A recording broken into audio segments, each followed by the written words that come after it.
fans of the Horus Heresy and Saturnine. Thank you very much for joining me and Jay from Legion of Two for yet another Legion of Cheese episode talking all about this year's 3rd edition Horus Heresy Age of Darkness. How are you doing, Jay? I'm doing well, yeah. It's been an exciting couple of weeks, hasn't it? I think we're into week 3 or week 4 of the Heresy Machine's continual output of leaks, peaks, and reveals now. It feels, 3 to 4 weeks sounds about right. A lot's been going on, and last week, of course, we had the biggest going on for quite some time in the Heresy with the Dropsite preview, which was run on Twitch last Thursday, wasn't it? Yeah. Everybody had been looking forward to that since Saturnine got leaked, let's be honest.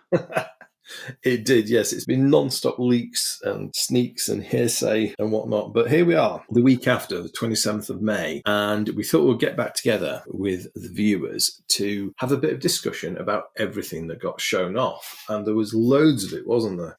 Oh yeah, more than what I expected, definitely, and all of it, model-wise, was to the good. It was indeed, wasn't it? My ghast is somewhat flabbered at the amount of stuff I showed off. Yeah, well, they did say we were all getting a second wave. Don't forget about the rather weak roadmap in the video. Your man did say we're all getting a second wave, and this is a hell of a second wave. I call fibs on the roadmap because basically they made that and they knew full well that they'd got the new edition coming along and they didn't say anything about it. So yeah, there was definite sleight of hand there on the part of Games Workshop marketing. They're sneaky little those.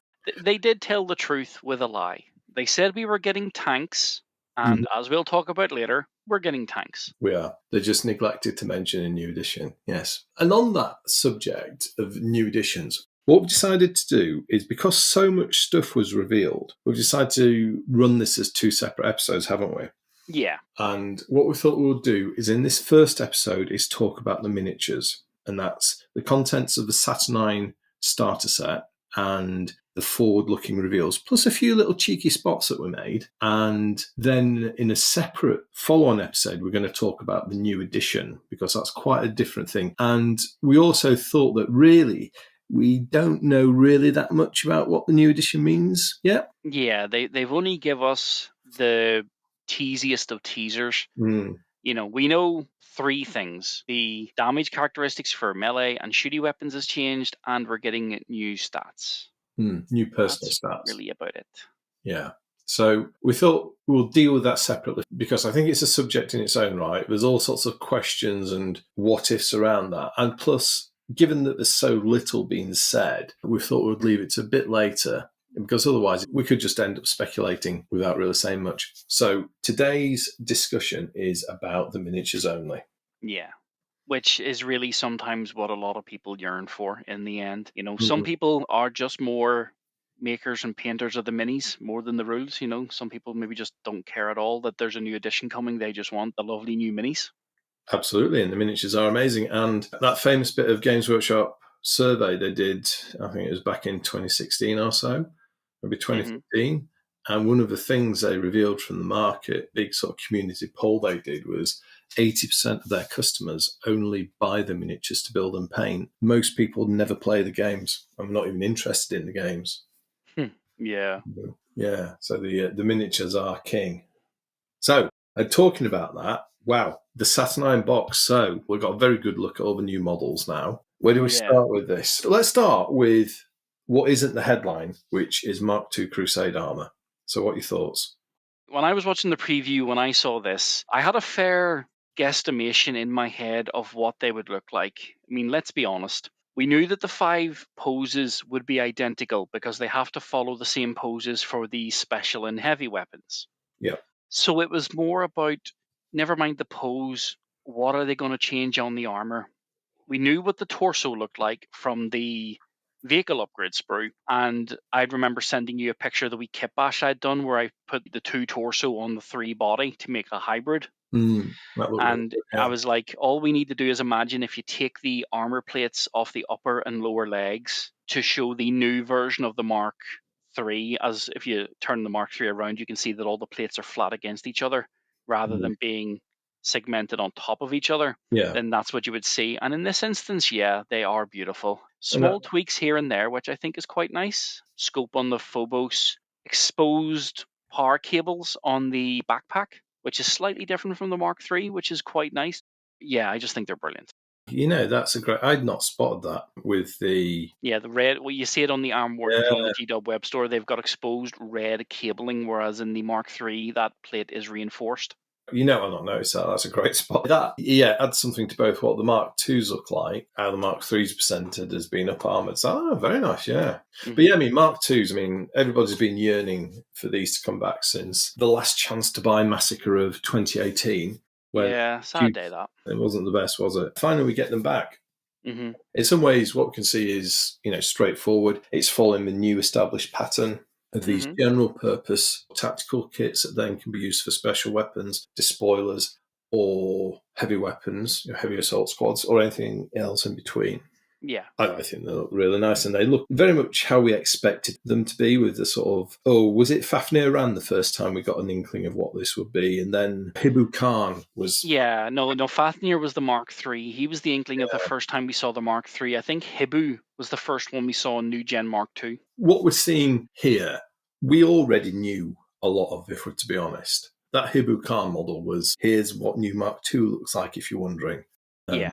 So yeah, no, I think they look really good. A lot of people have commented on how the design is different to the Forge World model. So the Forge World Mark IIs, while they weren't originally Heresy models, they were first created for the Badab War series. And they were only created in 2011. So they were relatively recent. Yeah.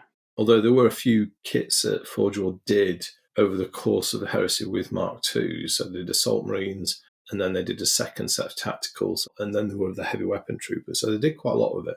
But when you look at the new Mark IIs, you got to go back to the artwork from the original concept artwork. So John Blanchard's drawing from, I think it was White Dwarf 127, all the way back in 1990, I think. I'll correct that on screen if I got it wrong. The way he drew them is they were adjoining armor plates, not overlapping, and the power cables are flush with the armor panels as they presented. And this is the same as the first ever Mark II Space Marine models they did, which were designed by Jez Goodwin, actually, from, I think, 19 or 91. Then there was Armor Through the Ages, which was very similar again. And then, was it the artwork in Codex Astartes? I think it was, yeah, that showed the sort of more recent interpretation, and I use that term loosely considering they've evolved so quickly. Yeah, but again, the one in Codex Astartes, where we had all the Ultramarines and different armor marks. The Mark IIs, they had adjoining armor plates, they weren't overlapping. The overlapping thing was a creation of Forge World, which I think are very cool in their own right, but there's a reason why they're being presented this way. I think there's probably also some practical production reasons as well for going with this smoother look. Yeah, they definitely are really, really nice. There's no honestly way of putting it. It's nice to see also the fiber bundle cables are, as you say, they're flush to the armor, but they're also quite chunky. Which seems to be the way they're going for these fiber bundle cables, especially on the, say, like the back of the Mark III, the lower leg. They're very chunky there, and we've already seen. Oh, for the example, power cables. Yeah.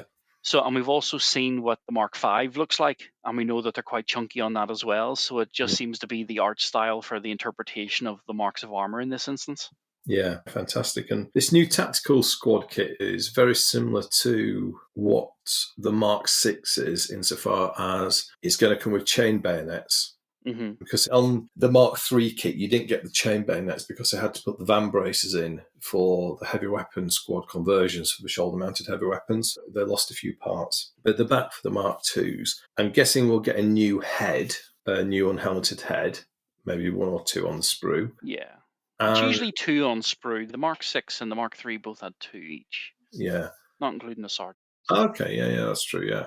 And then their Phobos bolters, they've done something nice and new again, and they put these little sort of targeting scopes on, which I think looks very tactical. Yeah.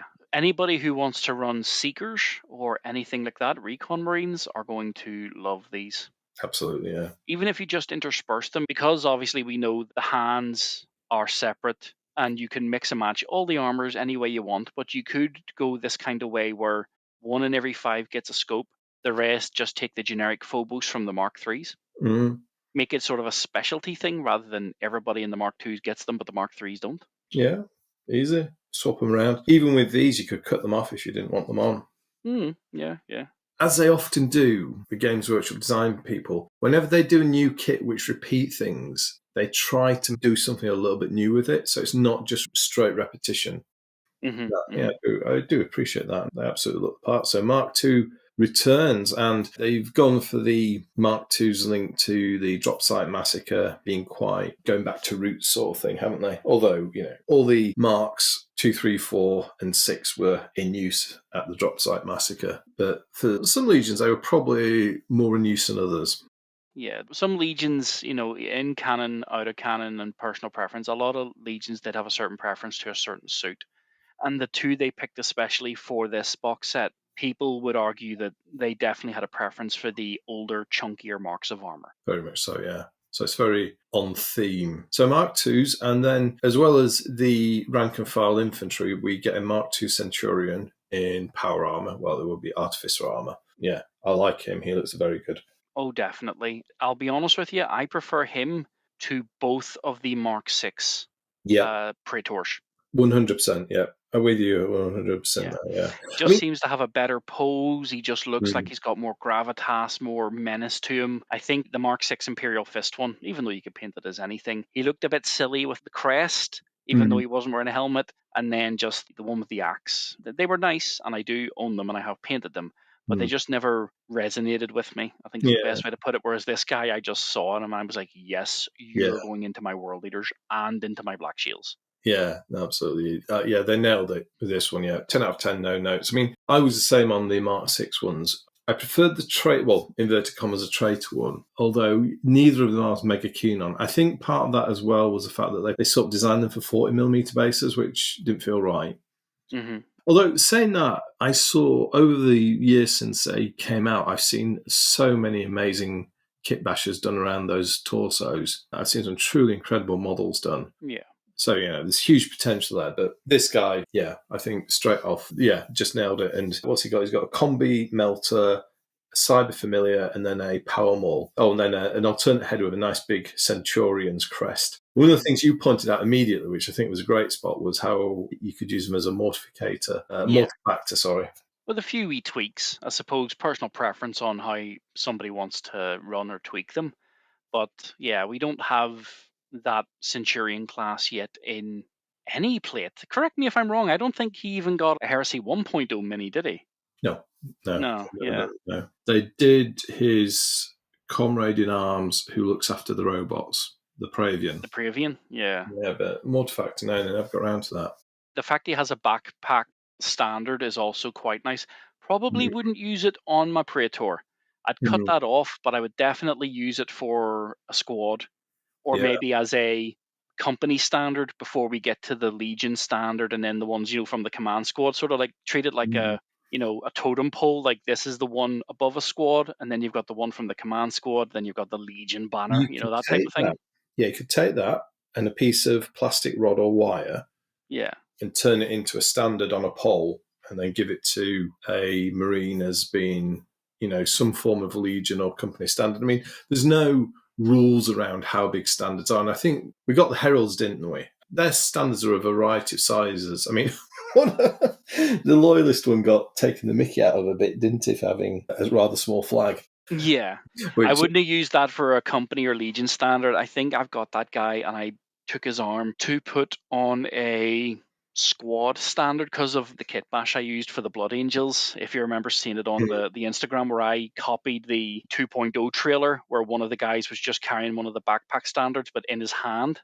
Yeah. And I was like, you know what, I'll give that to every squad for the Vexilla instead of the over the back number. No, an amazing figure. Yeah, really good. I can see that's going to feature in a lot of force, and that's going to be really popular, and there's going to be so many impressive kit bashes off it as well. Yeah, great job on that one, yeah.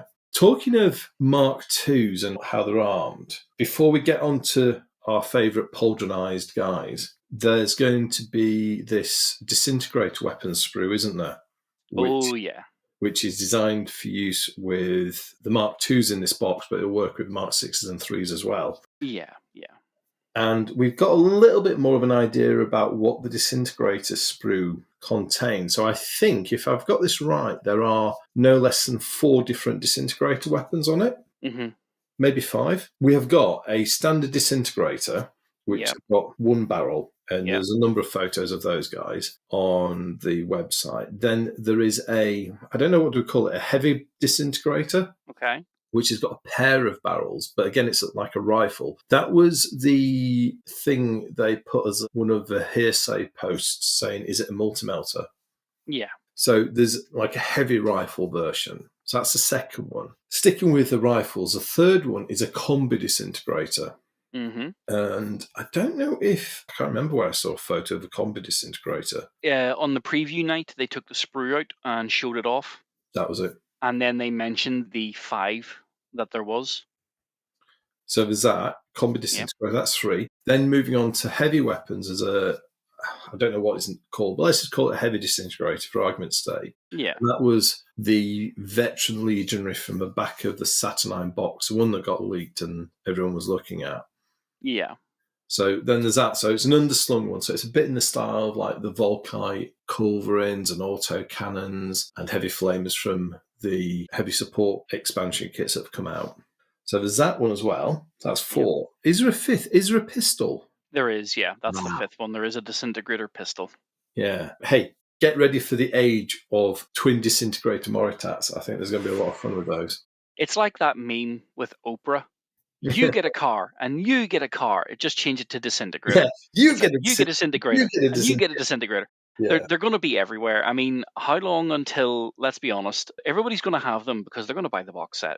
Whether or not they use them in their legions is debatable, but you'll get them anyway. Whether or not they're going to be in tournaments and break the meta, I don't know yet. I mean, it makes me wonder because there's probably going to be in the region of, we get 2 sprues, don't they? So there might be somewhere in the region of 20 to 30 disintegrator weapons for the standard Marine infantry in this box, which is a lot.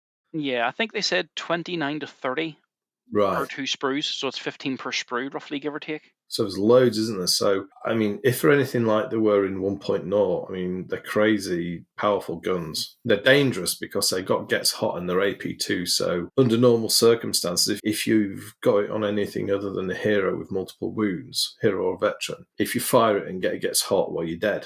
So you can't save it. If you've got an apothecary, you might be able to dodge a wound with feel no pain, but they're quite dangerous in that regard. Even more so than plasma, because plasma weapons you would get a saving throw against gets hot with. Yeah.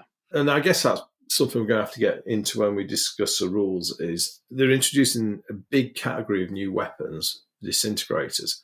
How have these been balanced against the other weapons? Yeah. Would they make any other redundant? Yeah, you can't make the humble bolt gun or the trusty bolt gun redundant. Yeah. So, I mean, if you leverage it through gets hot and high points cost, then that should hopefully serve to keep things balanced. Maybe short range. I mean, I do remember the disintegrator weapons were relatively short ranged. Mm-hmm. So bolters probably have a ranged advantage. So, yeah. But yeah, disintegrators all round. Darth Vader would not be pleased. No, Boba Fett and Dangar have been told no disintegration, so we'll see. The Mandalorian, on the other hand, well, watch out, Jawas. Just on that, it is very much a reoccurring theme throughout this box. They've gone back to some really foundational Rogue Trader stuff with the disintegrators. You know, the original Space Marine, the Imperial Space Marine, they're going back to some roots and bringing it back to life and saying, yeah, this is going to be a new part of what we are. So I like that. I do like that they've done that, along with the, the headline act of this box, which I think we better start talking about. Otherwise, the viewers are going to start a riot. Right. Saturnine Terminators, the mightiest pauldron Marines of all time. I mean, this is like, the Imperial Guard. The bigger the hat, the more important they are. Yeah, definitely. It does have a bit of a Packlid feel to them from Star Trek Lower Decks. The higher up you go, the bigger your shoulder pads or the bigger your hat is. And these guys have got the very biggest of all shoulder pads. They're absolutely immense. Wow. I think the shoulder pad is bigger than a Marine. Yeah, well, they're huge, aren't they? We were right in our previous video. They are on 50mm bases. Yeah. And they are they would definitely need to be, let's be honest. They're absolutely enormous. and very much a modern reinterpretation of the original. Although we've not seen the back of it, the back's got quite a lot of similarities to the original one. Obviously, the massive pauldrons, the two teleport homers or the teleporter generators. Yeah. Those. The Aquila was on the original. The original had a stylized eagle. I think it's probably more because they'd not really nailed down the style of the eagles back then. Yeah. They've now created a bit of lore, which is to explain this eagle, which is a Saturnine eagle. So it's an eagle with one head, so a normal eagle. And it's linked to the origins of the armor from the Saturnine forges, wasn't it? Yeah, that's what they said in a sort of lore dump they gave us during that preview, that it was from Saturn's forges and things, and Vulcan found the old suits and basically did them up. Yeah. And then gave them out to everybody. Whoops. You could have done with not giving them to the traders, Vulcan. Bit of a misstep there, mate. He's not the first loyalist Primarch to hand away weapons to traitors. Yes. Yep, I'm looking at you, Lion. Yeah, yes, exactly. I remember that bit when he was like, "Here, you have these 3 massive siege guns." Like, oh, I knew I didn't like the Dark Angels. Just before it all kicked off. Saturnine Terminators are absolutely enormous juggernauts. There's a lot of debate online. How does it fit a Space Marine inside it? Because the proportion. I've seen a lot of people try to do the whole proportion aspect, and something I think I did mention, whether we put it on a Legion of Cheese, I'm not too sure, but I think I definitely did say it to you, where somebody had suggested that actually the Marine inside's a quadriplegic. Basically, it's remember we talked about a little proto dreadnought? Yeah. If that was the case, they would actually fit quite nicely. So let's have a quick discussion around theories of how the Marine gets inside. So I don't think you could fit a Space Marine in them, as they're shown, yeah? They're just too big. The legs of a Marine, basically his shins would be at the very most generous interpretation of size compared to like the Mark II, say. His shins would be in the knees. So if the knees move, they could break the legs. So that can't fit. As long as they're not what my worst fear would be, we should be okay. They're Centurions. That it's a Marine in armor in a suit. He's not in his body glove. He's actually in his Mark 4, 5, 2, 3, whatever, and he's in a suit. That would be that would be. It's just like, just go away. I don't think it is that, and I think they've probably learned their lesson when it comes to Centurions. Yeah. I mean, we did know that, that padded thing they showed in Hearsay, that is actually the interior of the head. Yeah. But that could just be padding. But there's a lot of discussion at the moment as whether or not it's a full Space Marines. Are they like Space Marines who've been maimed in combat and then put into Saturnine suits? I don't know. I mean, otherwise, looking at the size of them, the only way you could really explain that is if they are even bigger Space Marines. You mean like Endred and the Primus Initiates? Yeah. To be honest, they're bigger than that. They're the size of Custodes. Yeah. They'd have to be near Thunder Warrior status then, because Endred was half a Thunder Warrior and he towered over his brothers. Even to a Thunder Warrior, they towered over him. Yeah. Interesting. So that's another idea for who are the occupants of these things and whether or not they're normal Marines. I mean, from the limited background they've given so far, it doesn't sound like they're any particular special breed of Marine. No. I suppose while it's fun to speculate in that regard, I do hope they not dump as in like get it out of the way. Do hope we get a good wee bit of lore soon, even before they drop the box. Just to, I love the lore, so I just want to know how, there's no other way of putting it. It's just tell us what the crack is with these things, I wonder if they'll do one with a back banner, like what's the name? Is it a Nomborai Nin? I can't remember the name of the Japanese sort of samurai era back banner pole. Oh yeah, the one that points sort of like I know what it means, sort of like got a bit of wood L-shaped style, but upside down. Yeah, an inverted L. Yes, the Dire Avengers, a lot of the Eldar have it. Yeah. I wonder if they'll do one of those for these guys, given that that's part of the original model, or whether or not they'll step away from that. I don't know, but I don't really think they need a Vexilla. Look at the size of them. It's not exactly like you need to rally your company and that kind of. It's like, well, that's true. Yeah. And then for looking at the war gear we've seen so far, and what the trailer showed. So first thing we know is these guys are teleport capable, and teleporting is integral to their way of war.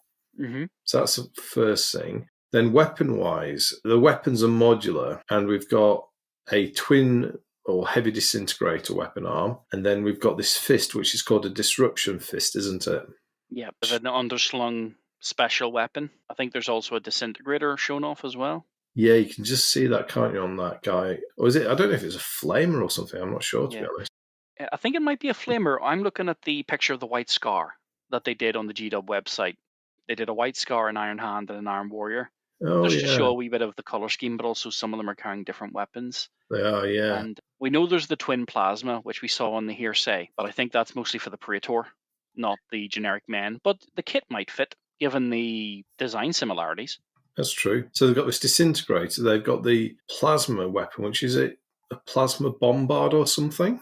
Yeah. It's going to be a plasma bombard because the big one on the Saturnine Dreadnought is a heavy plasma bombard. So those are plasma bombards. Disruption Fist with optional underslung weapon.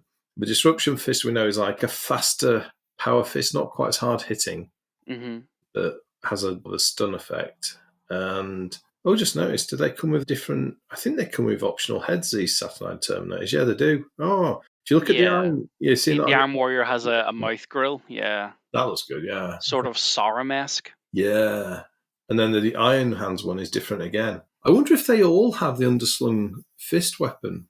Or is that part of a disruption element? I don't know. But yeah, so there's that. The heavy disintegrator gun and then the plasma Plasma. bombards. It seems to be that they can be fist disintegrator or disintegrator bombard or twin bombards. I'm not seeing one done with twin disintegrators yet.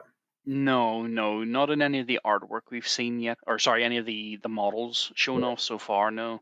Oh, actually, you could go bombard fist as well. So quite interesting, the modular nature of the weapons on those. I do wonder, you know how quite often in these starter sets, there's something which doesn't come with all the options that are going to be finally available. Yeah. I do wonder if there's going to be more weapons in a later, fuller kit for this Saturnine Terminators. I would put money on it, and it's not Mm. the only kit I would put money on for that. Yeah.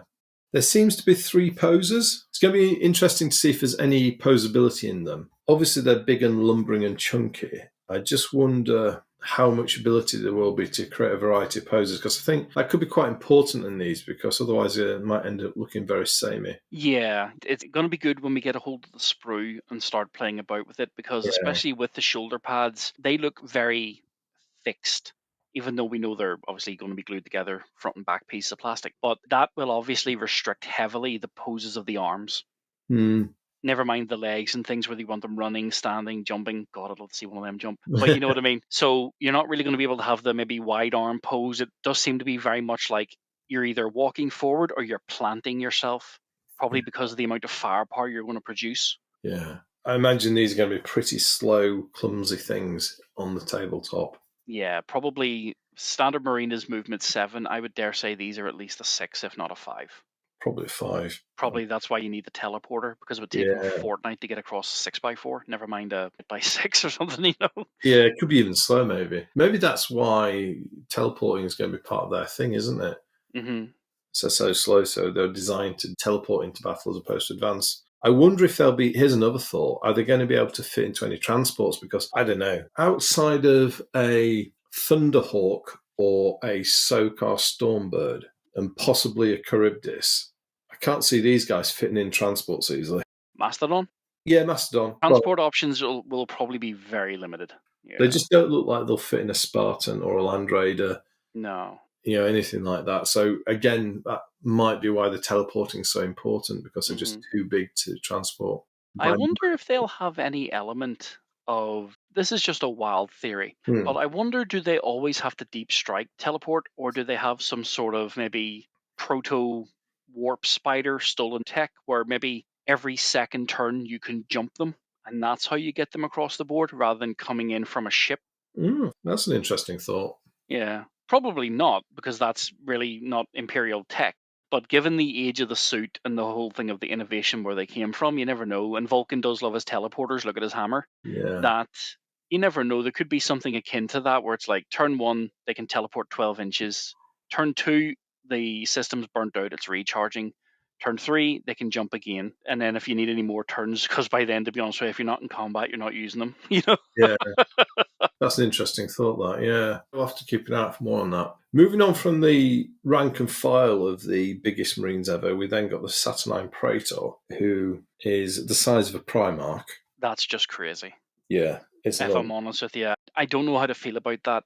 Primarchs I think should always just be a cut above their basic men, no matter what suit the man is wearing. So the idea that, you're standing toe to toe with a Primarch and you can look him in the eye rather than looking at his belly button, is Well, that's just weird to I me. mean, they're still looking up because the head is lower down than the Primarch's head, normally proportioned, whereas these guys are kind of like the height. There's quite a bit of shoulder height in there, isn't there? hmm I'm not sure what I think about the one they did for Salamanders. I mean, it's very over fancy. I mean, I'm not a fan of these enormous Iron Halo type devices. Yeah, that's way too It, 80s for me. yeah, it feels just like Age of Sigmar. I'm not a fan of those. hmm I mean, Thunderhammer or Macro Thunderhammer or whatever it's called is amazing. It puts the Iron Warriors Thunderhammer that everybody was complaining about to shame. It does, Because yeah. they were like, that hammer is way too big. It's like, the salamander said, hold my beer. Yeah. It's beautifully painted, though. I love the marbling they did on the hammer. Yeah, That's yeah. amazing. But so this guy, he comes with, now he's described as having an experimental suit of Saturnine armor. So I'm not sure how that makes him different to the rank and file. I think it's the cape. It's Oh, experimental in that they give him a cape that won't set on fire when you teleport. there you go. Absolutely. There you go. And he's got a very, he's got a very Marine officer weapon in that he's got this wrist mounted plasma weapon. hmm That was one of the weapons peaked on here. So, yeah. Yeah. So it Because I wasn't. originally said I thought it was an underslung fist weapon. I think you were closer than my guess of it being a secondary weapon for the Dreadnoughts. It wasn't. Yeah, yeah. It's for this guy. But you can build this guy in a load of different ways because you get a concussion hammer or Saturnine war axe, plasma blaster, that's the wrist weapon or underslung arm weapon, and then 4 head options, 2 belts, 2 different flat heads for the hammer, chest details, and pauldrons. Now, there's a bit more than that as well. You can build them in 2 different poses, can't you? Yeah, from what we saw of the stills Mm. at the preview, I think so, yeah. Very interested to see what I can do with this when I actually get the model. The way they've done it, I can see it's a studio model. It's beautifully painted, but I don't particularly like it as an army general. It'd be interesting to see how you can play around with the model and when you build him to make him how you want him. I'm interested to see that. Sliding the chunky slider on character generation all the way to the right and then adding an extra slider on the back of it and going all the way to the right of that, we have the Saturnine Dreadnought. It is a beautiful kit. Still not sure about the shoulder pads. I'd love to see it without the shoulder pads Yeah. because we can see that there is armor plating underneath. We can see the Mm. salamander's icon, which does have a bit of a redemptor feel to it. I would definitely have to play about with that kit a wee bit, especially from the point of view of I took one in the black shields. I would probably remove some of the armor plating to make it look like they have pinched it. Oh, yeah, that's an interesting idea. I just hope that when you take them off, there's no areas exposed, like you can Yeah, actually see inside the mini. I'd rather it be that the whole back and underneath is fully plated, and you can place these on rather than they're integral to hiding empty space. yeah, that's going to be interesting to find out that because they have actually done that. Like on the Redemptor Dreadnought, there were kind of like panels that sit over panels. You know what I mean? Yeah. So I wonder if I've done that here. So this is absolutely massive. I think we got it right in that it's on the same 100mm round base as a Telemon. It is bulkier than the Telemon Dreadnought for sure. hmm Height-wise, I think it's probably a little bit taller, and it's definitely wider. Yeah, the Telemon didn't quite fill the 100mm base, whereas this guy definitely does. hmm It's huge. Means we'll probably see a bigger one eventually. A what? Well, think about it. Custodians will not like to be upstaged by mere space marines. If the generic space marines have the biggest dreadnought, they will look at the Telemon and go, give that thing bigger shoulder pads. Maybe so. We are the Emperor's Praetorians. We are his bodyguard. We cannot look tiny next to that thing. So get brother, Cerastus over there who's gravely wounded and stick him in this new suit that's 3 times the size and bright gold. Well, at that point, you've just got a knight, haven't you? A small knight. But I mean, I think the custodians they'll take the Telemon and they'll look at this thing and go, well, okay, you got all this armor and firepower, but we got the skill and the finesse. I suppose. And then we'll still beat you. Our weapons are still far more sophisticated than yours. Yeah, but a beast. So you only get the main weapons, a disintegrator cannon, and then the heavy plasma bombard. But you do get options on the chest guns, which introduce some things we've never even heard of before, which Yeah. are, Photonic incinerators. yeah. Now, I don't know what photonic incinerators are, but if you look at the Salamanders one, that's got a disintegrator one. Yeah. So the Salamanders one's got some disintegrator guns, I think, in the chest weapons. And then the photonic incinerators are what the Space Wolf version has got in the chest weapons, because those are different. Yeah, yeah. Yeah. And they do look nasty. Yeah, there's something about them that look a bit dangerous. Oh, photonic. Is it a sound weapon? I don't know. Hmm. But See, yeah, when I hear photonic, all I can hear is torpedo in my head. I've been watching too much it, Star Trek again. it is a bit You stark. know. Yeah, I think it's going to be a fun model to build. It looks the size of like a Adeptus Titanicus scale Warlord Titan, I reckon. It's a big old kit. Yeah. I can't wait to see how posable it is. If it follows the same design principle as the Contemptor and the Leviathan, and to a lesser extent even the Doredio, there's going to be a lot of posability with it. Yeah, Yeah, I exactly. mean the Contemptor and the Leviathan were just fantastic for poses. I don't think they'll have gone without the ability to give it some good posing. That leaves one model from the Saturnine box, which is one of the biggest models, actually, the second largest model, which is the Arachne Quad Accelerator platform. hmm Now, this is That's pretty neat, isn't it? So, it is. It's beautiful. Yeah. obviously, we'd had a peek in the leaked photos but now we can see it properly. It had a starring role at the beginning of the cinematic. It and about three of its mates just shredded that fell blade. They did, yeah. They were definitely alluding to its firepower. It was actually right, though. I said it's the same weapons as are on the Sicaran, and it does actually say it's the same. Yeah, the quad autocannons. Yeah, they're like quad heavy autocannons. Well, they're called accelerator autocannons. I'm not sure if they're supposed to be rail guns, but I don't think they're rail guns. Maybe it means accelerator because they just fire quickly, but hmm the Sicaran version is basically like a standard autocannon on steroids with loads of shots, and this doubles the firepower. So even though the guns aren't that powerful, perhaps against the heaviest of armor, the sheer number of shots that you're going to get hits and rending hits. So I also think this is going to be an anti-flyer thing as well, and that is why it's in this box, because it gives everybody a strong anti-flyer option. Yeah, it is a beautiful kit. The design of it to have by the looks of it, maybe a single Marine in the central section is very nice. And it also, according to the trailer, has some sort of shielding, maybe an invuln. It does, yeah. Because was it the Fellblade or was it its friend that was beside it? Took a shot at it and it just bounced right off. It was a Fellblade, yeah. Yeah. Now, the Fellblade main gun is a railgun, hmm and that's a massively powerful cannon, and yeah, just stopped it. And of course, it's been stopped by the most mythical of all deflector screens in the Horus Heresy in 40K, which is the Atomantic Pavis. Finally, after seeing a photo once in Heresy 1 and nothing ever been done with it as a radio option, it's now being brought to life in this. Yeah, it's really nice. I like that. Yeah. Another thing on the design, yeah, which I really liked, is I don't know what you call it. Let's call it the crew capsule, yeah. Yeah, yeah. Do you recognise it? Because these have been used on a couple of Heresy vehicles before. Yeah, it looks like the ball turret of the Fire Raptor. Correct. Yes, exactly. It's not exactly the same, but it's very much in the style as the Fire Raptor ball turrets. It was also used on the Sokar pattern Stormbird as well. Yes. So, yeah, that's pretty cool. That. I like that. Hint of things to come? Whoa, Put wow. on your X-Files tinfoil hat, you know. Diddle, diddle, diddle, diddle. Plastic Sokar Stormbird. That would be... I'd be happy with the Fire Raptor, never mind the Stormbird. Yeah, let's get the Fire Raptor first.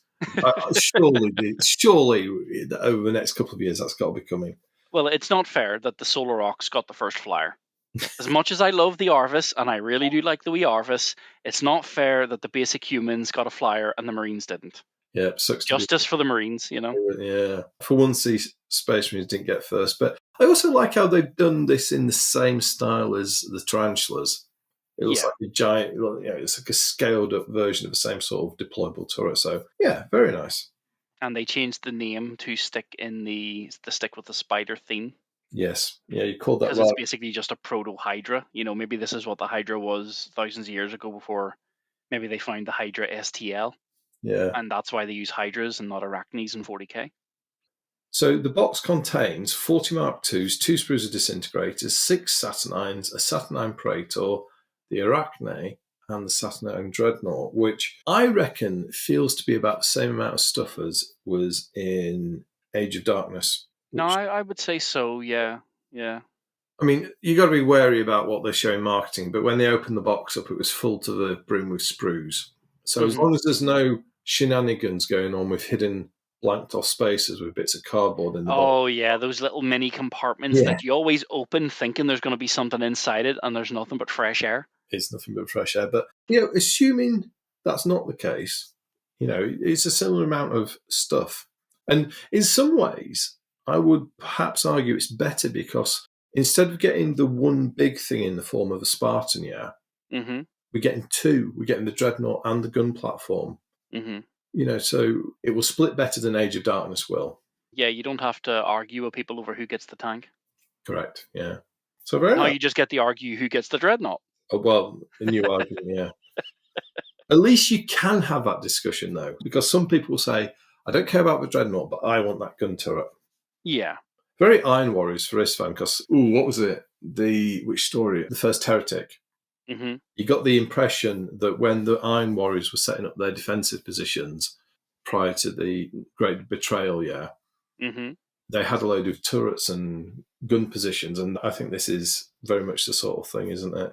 Yeah. It was referenced in those stories, so yeah, very good. Wow, so loads of Saturnine stuff, gorgeous models.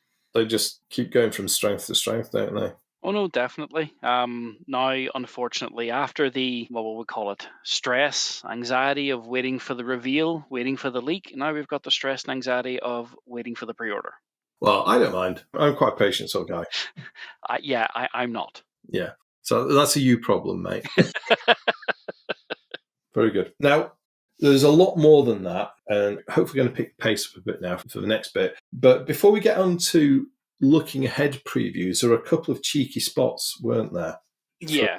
The Twitch stream, which we just wanted to draw attention to. So first one, a new Mark IV Space Marine has been shown for the first time, a standard Marine. Yeah, it was when Adam, the presenter, took out the rulebook and flicked quickly through the pages. Yeah.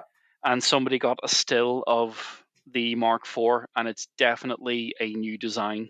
Absolutely. And as the viewers can now see, we've got a side-by-side comparison here with one of the original style Mark IVs from the Heresy art, and a couple of key points to draw attention to. Lower leg proportions, very different. Extent of chest plate to the groin is different. Thickness of power cables across the chest is different. Angles of those are different. Shape of the head. Sorry, shape of the helmet. Shape of the helmet, yeah. Depth of the shoulder pads. Depth of shoulder pads, yeah. So this is what new Mark IV is going to look like. And this next image, you can now see it next to a Mark III and a Mark VI, and they're very much of the same style. So that was one. And then there was a second one, wasn't there? Which was this Rhino. Was this Word Bearers, this Rhino? It is, yeah. The Whirlwind was Word Bearers, yeah. They showed that off. I can't remember if they were speaking about the Liebers or the Istvan book. But they flashed it up on screen really quickly. And obviously everybody was like, okay, well, that's not the Scorpius. Yeah. It has a more classic Whirlwind feel to it. It does indeed, yeah. So they've obviously just taken it, maybe recreated it as an homage. And it looks like the new plastic kit. Yeah, definitely. For the Rhino chassis. You can tell by those towing lugs at the front. I had a little bit of a look a few months back to when the Tarantula turrets were revealed. And I am 99% certain that the turret there is the Arias frag missile launcher that was shown on the Tarantula. So, yeah, it's a classic Whirlwind returned. I also think, given that the Tarantulas get the Hyperius anti-air missiles, or SAMs, we may well get the same option on this Whirlwind. Yeah, which would be nice. It would be. And just an observation, there appears to be quite a lot of anti-air weapons in emplacements cropping up, doesn't there? That is true, yep. Why would you be needing anti-air weapons? Because there's things in the air coming. Yeah, but it's not really going to take that much to shoot down an Arvis lighter, is it? Not an Arvis lighter.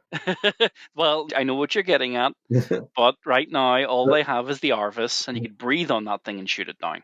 But a Storm Eagle or a Fire Raptor. Or a Xiphon. A pack of Xiphons, yeah. You need serious AAA to deal with those. Yeah. Oh yeah, or even drop pods. Let's be honest. Ooh. Yeah, I wonder if, maybe. Yeah, we'll have to see about that. Shooting drop pods down. Mm. They did call it the Dropsite preview. Well, that's true. Yeah. And there were definitely drop pods used during the ISFAN 5 Dropsite massacre. Yeah. hmm We'll see. So, right, let's move on to looking ahead from what they actually talked about as opposed to what we grabbed in cheeky screenshots. Yeah. Yeah, So, firstly, Mark II Assault Squad. Awesome. this I did not expect, and I'm Yeah. so chuffed to see it. Even though they did say that these are quite a while away, I Hmm. would assume either Christmas or before the end of the financial year, so around about April, Yeah. March, April. Yeah, they look great. I didn't expect it. I thought the Mark 6 would be the only ones we were going to get, but instead they went for the Mark 2s because they were another unique assault marine kit that the Forge World guys used to do Yeah. alongside the 4s and the 5s, which hopefully, you never know, in a year or two's time we might see, but until then, and that chain axe. Yeah. Oh my god, I'm gonna have to I will be ram raiding bit sites to get that chain axe for my world leaders. Yeah. It does look the part, doesn't it? It really. It looks bigger than him. It does. Yeah. I know It, it's obviously the angle, but it's like, dude, that is bigger than you. How are you swinging that without it's like, compromising your backpack? it is like I'm in the starters. I'm in power armor. I can swing. hmm Yeah. It looks great. It would put me in mind of a bit of Adrian Smith art from one of the art books that was published with the original Black Books. hmm It really reminded me of that. And I liked the nods they'd done to that. It also reminds me of the Forge World Mark IIs as well. Yeah. Really nice in that regard. I love the massive jump pack they gave him. He looked like, compared to the Mark Sixes, like he's equipped with more primitive equipment. Yeah, definitely. It does Less, sort of show the difference. yeah, less elegant. I think that capturing that feel really well with this miniature, in a way Yeah. that the other Mark Twos don't capture quite so vividly. It has definitely that sort of early Great Crusade. We've just left the Terran system. We're going out to conquer the galaxy versus the Mark 6. It's brand new, just off the production line. It's been buffed, spray painted, everything, and it's ready Well, to go. the Mark Six is what happens when you capture loads of STCs and lost technologies that you can then refine your armor design with, hmm compared to this, which was essentially what the Emperor had from Terra and Mars. hmm Yeah. But other interesting things about this, that things that we've deduced without actually them saying it, is the poses very different to any of the Mark Six assault marines, isn't it? Yeah, which is really, really nice. I suppose that the assault marines are in the extreme unique position of not having to worry about other equipment Yeah. like the tactical marines. A Mark II assault marine does not need to carry the guns and or even the melee weapons of the Yeah. Mark 6 variant, so you can have different poses. So I think with each armor mark they do an assault squad for, we'll see new poses. And this guy is one example. Also, rather than chainswords, so the Mark 6 assault squad, they've all got quite classic 40k chainswords, haven't they? hmm This guy, chain axe. So I think they're going to do different weapons. Yeah, per kit. Yeah, That I would reckon be very good. definitely interesting. Yeah. And another thought as well, chain axes are not a standard piece of kit at the moment for assault marines. Mm.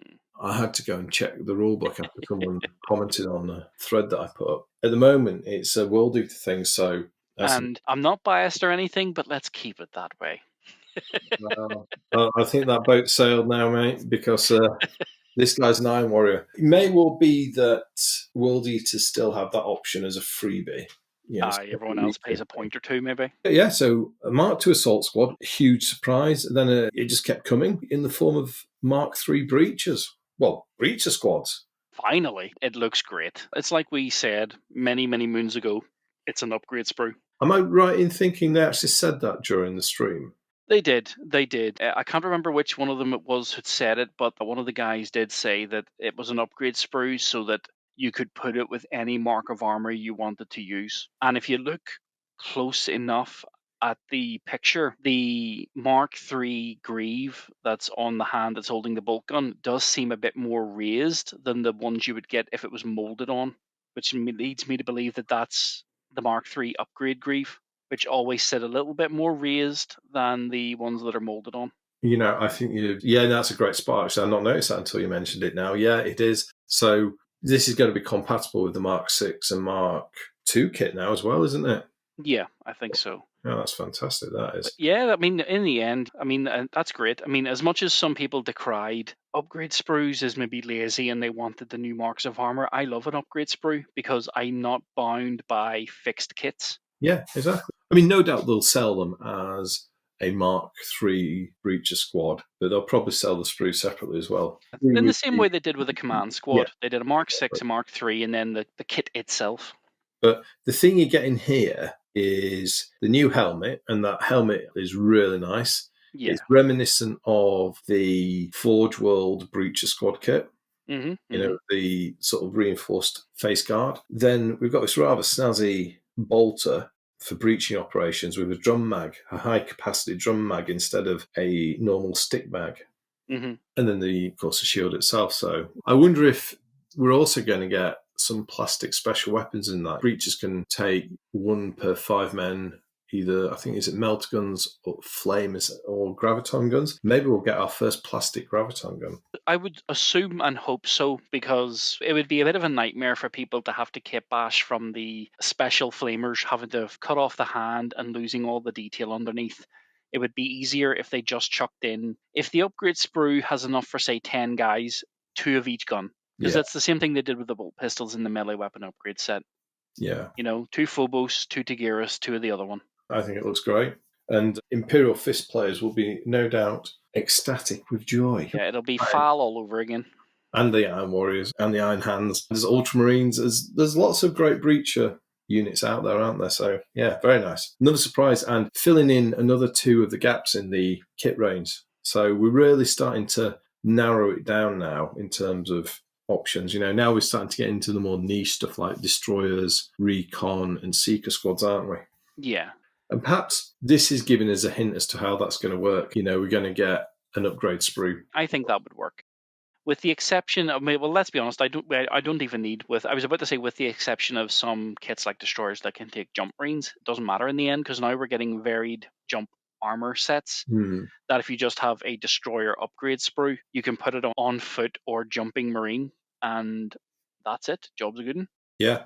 Brilliant. So, gosh, 2 squads revealed. Very pleasant surprise. And it just kept coming because then we had the rapiers. So we called this well and truly, didn't we? Yeah, we did. And I was so chuffed to see them. You called it from the sprue. Yeah. But we both called it from Beta Garmin book. Yes. And in Legions Imperialis. If you see it in the tiny, it's going to be in big, and vice versa. Yeah. Brilliant to see these. So good that after all these years, we're finally getting a plastic option for doing rapiers. And I think these are going to be really popular. Oh, definitely. I mean, yes, I have a personal bias because I think they are a lovely tiny wee kit with a lot of character you could put into them, especially for armies like, say, the Black Shields. But given their 2.0 points value cheapness, for small unit action games, they're going to be nasty. In bigger games, they might get obviously dwarfed by their bigger brothers and or large armor. But in smaller games, maybe even things like maybe Zones Mortalis and things, they will cause an unbelievable amount of dread. That'll be good, yeah. And they're quite nice how they fit with the Astartes' idea of fast mobile warfare, because they're little light artillery pieces that you can easily move around, can't you? Oh, yeah. Yeah, I do like it. And we're getting all 4 of the weapon options. So quad heavy bolter, a graviton cannon, a laser destroyer, which we see this again later. And then the one that started it all, really, what was originally the thud gun, the quad mortar. Those, and then another surprise, the crew. Goodness me. Yeah, I expected generic Mark 3, Mark 4, Mark whatever. It was going to be Mark 6 because people called these the Mark 6 rapiers compared to the original ones we saw that Forge did. Yeah. But the crew being another homage to the RTB-01 stroke 2016 Imperial Space Marine, especially in the exposed cables and knee pads, that I did not expect. Yeah, very surprised by these guys. The armour, there's a definite homage, as you say, throwback to the Imperial Space Marine LE2. And then there was a set of models which came later under the Imperial Space Marine range, which were all done by Bob Naismith, which are in a similar style, but they've all got those kneecaps, the way the chests are done, and they're sort of quite slimline lower leg armor, although it's not as slim, but it's slimmer than normal Marines. Oh, I mean, you get the Tech Marine style helmets, which I think look great. And then you look at these guys and they've got so much in the way of little kits. I mean, you get the guy who's kneeling as well. Yeah. Really interesting new pose, which goes well with artillery. Yeah. And all these little sensor gizmos, the servo skull, data pad, slung bolter. Yeah. The Sons of Horus guy that's pointing, you can see a rather large pouch sitting to his right side. So that could be a pouch-covered melee weapon, or it could be a pouch-covered bolt gun. Oh, yeah, see what I Because it mean? is really big, It is. hanging off the side. Because you can see his pistol on his left side. So there's something on the right. Yeah, that's big. Answers in the comments, please, if anyone can figure out what that is. And then just the little readers on the backpacks as well. Yeah. If you look at the Imperial Fist one, number 2, I think he's got the same thing, and there appears to be a magazine hanging out of it as well. I wonder, are those Tigris pattern bolt guns? I think it might be, yeah, because that is a straight mag, not a sickle mag. Ooh. Yeah. Bit of a thought there, but I wow. haven't seen a Tigris bolt gun yet. That's a Mark. Well, I'm not going to say that it's exclusively a Mark IV, but we first got it in plastic in the Mark IV kit. Yeah, Tigris bolters were created as part of the Mark IV program, weren't they? Yeah. Although they, loads of Marines use them, but yeah, anybody can use anything, but it's sort of that whole thing. If you don't want to ring fence it by saying, "Oh, it's this pattern, this version for only this kit," Yeah, I mean, in the background, and this is getting very nerdy now, so I'm sure the viewers will enjoy it. But in the black books, it actually said what the caliber of these various bolters were, and the Phobos bolter was described as being, I think I've got this right, a 0.7-inch caliber gun, which that's like 18 millimeter or something. It's a huge round. But the Tigris was described as being a 0.6-inch, so a little bit smaller, so perhaps suggesting that it was a more refined ammo type, smaller, more capable round with a better technology, increasing the number of rounds that a Marine could carry. I quite like that. So Yeah. those rapier kits are going to be so popular. Oh, so, yeah. Yeah, so good to see those. I tell you, I think this has got to be one of the best previews they've ever done for miniatures. It was incredible. No, I agree. Look, I'm just going to be the guy. You know me. I've said more heresy more often. I'm glad I saw it. It was great to see the preview of the minis. Oh, but I just wish like Adepticon. That kind of thing. It's like seen it. I'm glad. I'm not patient, so it's like, oh my god, hurry up! I think that's a you problem, mate. Oh. It's not. It's a heresy fan's problem. It's not a my problem. Right, let's do one more thing before we get to the biggest surprise reveal, which is sticking in the theme of field artillery and gun emplacements, is the ground shooty element of the tarantula batteries, isn't it? Yeah, these things are just great. I've been looking forward to these since, well, I liked them in 1.0, and I had some of the Forge World kits, but I also just kit bashed some for my 1.0 armies. When we saw them as the tiny picture in Legions Imperialis with the new sleeker design, you knew they were coming, and now that they're finally here, a bit like the Rapier, they're small, they're cheap, and they're annoying. They will annoy people in small unit action, stroke maybe even Zones Mortalis. Yeah. These have always been part of fast attack, haven't they? They have, which for me filled out fast attack quite nicely when I barely used it. And if I remember rightly, they had a special rule which basically allowed you to drop them into combat. So you could use them for area denial and all sorts of tactical trickery. Oh, yeah. Just like it was, you might as well say, going back quite some time, the first time I ever saw a Tarantula Sentry turret was in the Dawn of War 1 game, going back many years now, and they always came from orbit. Yeah. Oh, blimey. Yeah, that brings back happy memories of playing Dawn of War. Which is getting remastered according to Skulls, which was the day before the preview. The Dawn of War that everyone always wanted.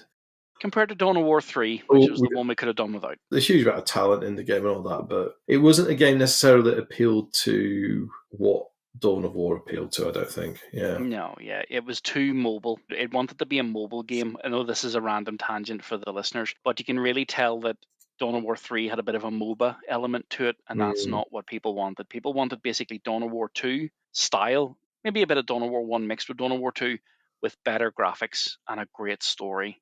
Yeah. And we got that. And as I said, as something I'm prone to saying in these kind of things, that's me being nice without me using my favorite 4-letter words. Be that as may, a remaster would be very welcome for Dawn of War, and as are these Tarantula Sentry turrets. And they're coming in 4 different flavours of tactical shootiness: heavy bolters, multi-melters, las cannon, and Volkite culverins. So a gun for every occasion. Brilliant.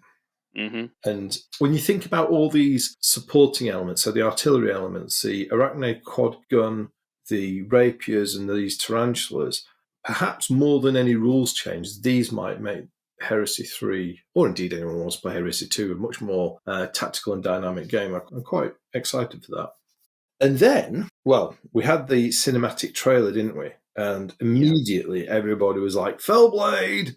Has to follow the same thing they did in the 2.0 trailer. If you Yeah. see it in the trailer, it's going to be in plastic.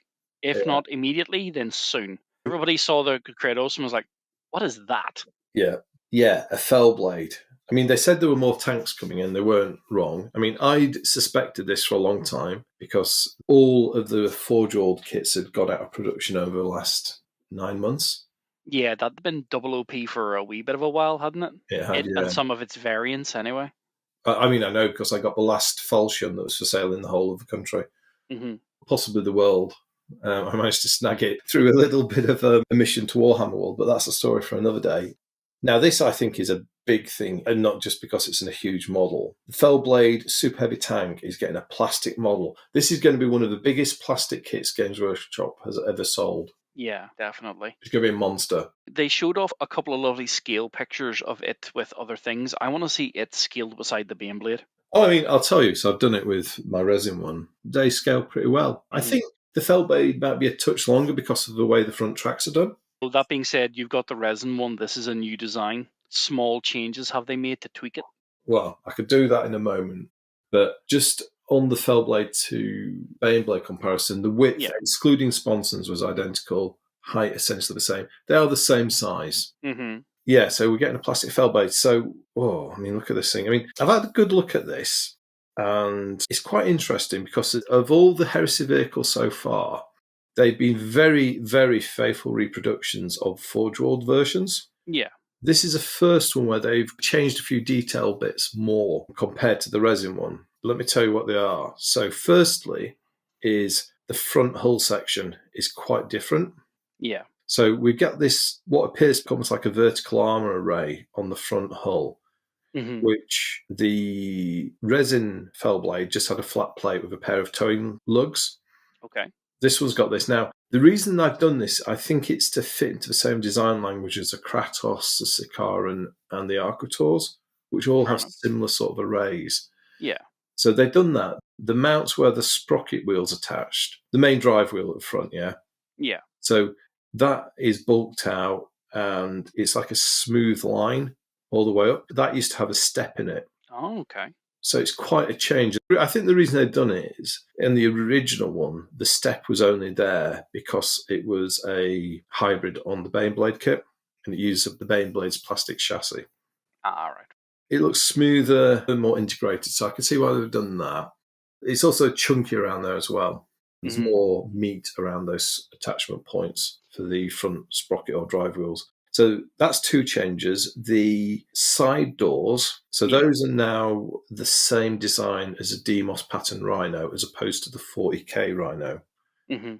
So I think they've changed that for design continuity.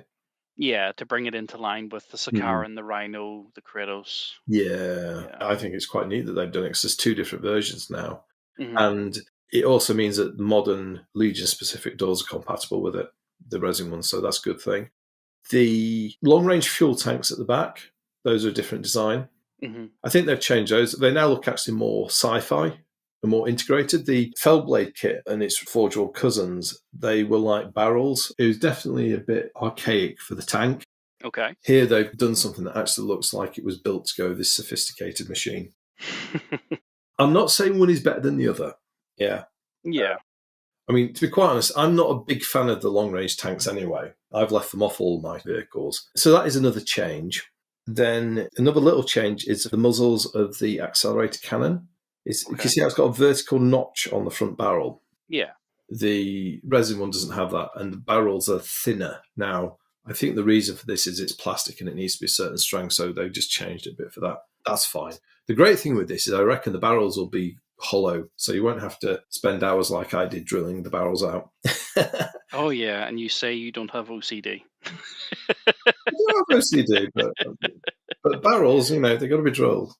And then the final change, and this is the one that I'm not so happy with, Okay. aesthetic reasons, is they've very much changed the design of the demolisher cannon. Yeah. Yeah, to sort of be more akin to the current Demos Vindicator, isn't it? Correct, yeah. They've used the same demolisher cannon mount as that. Now, I think the reason they did it is they do have sort of design rules where they basically say weapons should have a common form factor. Yeah. And they shouldn't look different. So rather than recreate the Fellblade's demolisher cannon, they said, it needs to look like the Vindicator one, so it's the same. And, I think the designer's done a reasonable job of integrating it, but I don't think it looks as nice as the other one. Yeah. But I don't know, that's just my aesthetic taste. Some people might like it more. So that's another change. I think those are most of the detail changes I could spot. There may be more. The tracks, I think, have all got rivets on. The tracks are also slightly thicker, Yeah.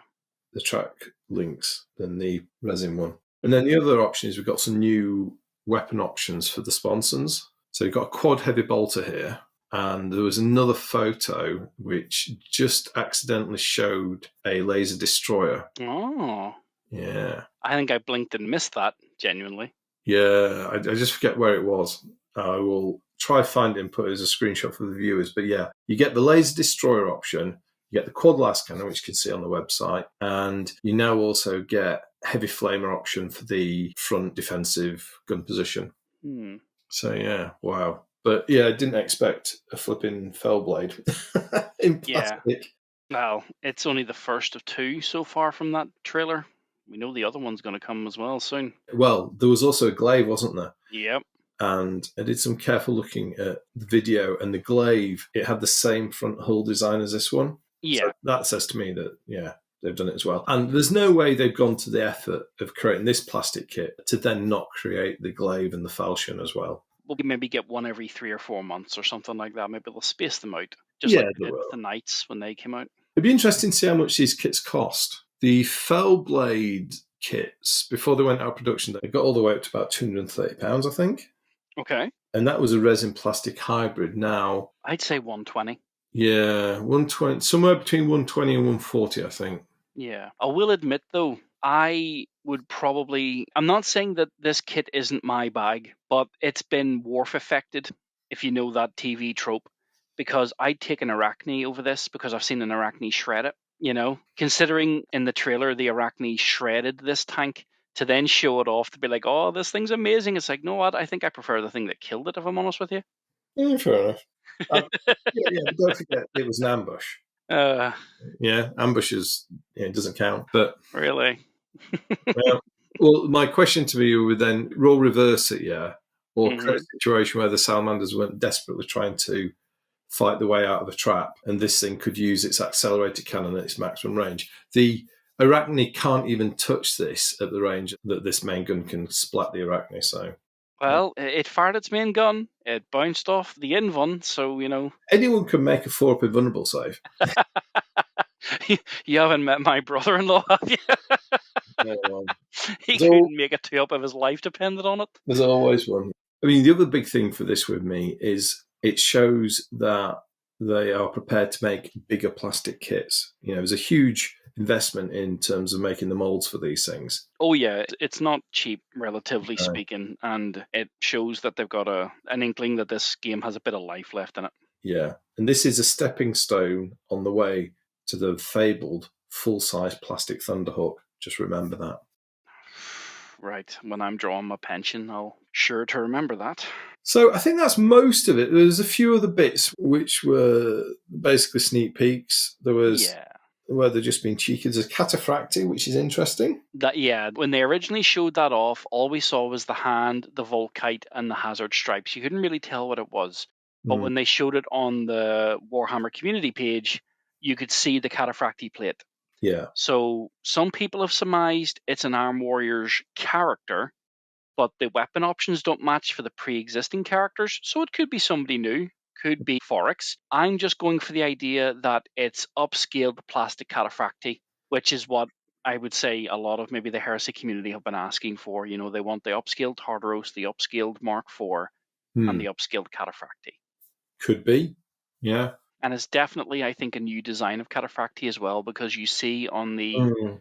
picture there is a circular plate covering the side of the elbow joint. Yeah, it is, isn't it? Which is one of the format things for the new Mark III. And as we know, cataphracti and Mark III are sort of They're linked, yeah. linked. Yeah, it's like I said before when we did the Mark III appreciation video, they took Mark II and they just superglued more armor plate to the front. Well, they took a Mark III and just superglued more armor plates to the front. Yeah, it's difficult to tell looking at this if it's resin or plastic. I'll just go out on the limb and say it's plastic and just hope. You know, that's my personal hope, because I would love to see upscaled cataphracti for armies. I mean, that's one possibility, a new plastic cataphracti. It could alternatively be a Iron Warriors Praetor in cataphracti armor, which technically we don't have yet. Although we've had the Warsmith, yeah, you could argue that that's like a Legion special and they still need... Yeah, you're right. Yeah, they need their power armored and their Terminator armored Praetors, because the Warsmith is technically a Legion character or a Legion upgrade. So they don't mention plastic here either, if you're in the text. So they didn't in the show, but they specifically said from this point forward, the other stuff was from Forge. Okay, all right. And then there was two more things, wasn't there? This funny Mechanicum thing, which I have no idea what it is. It looks a bit like it's from the weird and wacky Games Workshop style Mechanicum side of things. Mm-hmm. It's not as weird and wacky though as Mr. Stills, but it's definitely... No. It looks like the proto version of him, because the guy is on some sort of raised legs. Yeah. But maybe, could it be Skitari? Well, there's a thought. Maybe, yeah. And he says it's plastic, so... Mm-hmm. And then, last of all, we have what is obviously the business end of a custodian. Yeah, an Automite spear. I don't know. Is this a character or a new plastic model? I mean, would they replace the plastic custodians? I don't know. That would be nice to see. Scale-wise, that would be perfect, because the original Prospero Custodes suited the 1.0 scale. Now they look comically short. So it would be nice to see them get a small range refresh. So yeah, if that's the new version of the Oromite Gen 2 Custodian, that'd be quite cool. I wouldn't personally say comically short. They've obviously look a bit shorter than they did. But yeah, I don't know. I suppose part of it as well depends on how well they sell. Custodians seem to be quite popular. And they would also cross over to 40k as well, I guess. One possibility is they do a set of custodians that are more heresy-centric. That's a thought. Yeah. Wow, blimey. But so much stuff, gosh. I think that's got to be the biggest heresy miniature preview ever. That's got to be one of the biggest miniature previews Games Workshop's done, full stop. There's loads. Yeah, it's definitely equal to the original announcement for 2.0, which is where they dumped quite a lot of stuff years ago. Definitely. And yeah, it was just good to see. Miniatures-wise, it was a great preview. Yeah. And it gives us a lot to look forward to. Well, absolutely. Yeah, something for everyone there almost, I think. Well, apart from people who want in Mark IV or Mark V, but there's almost something there for everyone. Well, I hate to say it, I think I'm one of those people too, but I'm happy to see the Mark II, and we have the Inkling, and I'm going to categorically say it. If you're not going to say it, I think the Mark IVs are definitely going to come, because they've released the new artwork. Eventually it'd be nice to see the 5s as well. Yeah. Question of when, not if, on the Mark IVs. Same on the Mark V, because we've had re-imaged versions of Mark V in Your Boy Endrid and the Apothecary, so... Yeah. Maybe they'll copy 2.0 for 3.0. Maybe we'll get the initial run of the 3.0 minis that we've seen here over us, and then we'll get another battle group in 2026. Yeah. Just like they did with the Mark IIIs. So maybe in like a future battle group, it'll be Mark IV centric. That would work, wouldn't it? Yeah. Yeah, they're basically just copying a theme that worked last time. So, if it ain't broke, don't fix it. Yeah, could see that. What an amazing set of models and stuff to look forward to. So that's the first half of our reflections on the Saturnine Dropsite Massacre preview. Next time, we're going to come back and we're going to talk about the rule side of things, aren't we? Oh, Oh, yes. And while hopefully by the time we talk about it, edit it, and produce it, most of it will be redundant, that's going to be an interesting chat. It is indeed. Well, yeah, we'll come back to that later. There's a lot of questions around that. Yes, great stuff. So I think that's everything we wanted to cover. Covered a lot. I hope all you viewers and listeners have enjoyed this discussion. As always, please do share your thoughts and observations in the comment section. There's a lot to talk about here. Oh, yeah. And if you saw something we missed, stick it in the comments. Absolutely, yes. Well, we try to get everything in. There's a lot of sharp-eyed people out there, and we do miss stuff. So, yeah, anything else, please add. Good stuff. Well, anyway, it's been good to chat with you again, Jay. Yes, thank you. I think that wraps it up then for this video. So, again, thank you everyone for watching and listening, and we will speak to you again soon. Bye-bye now.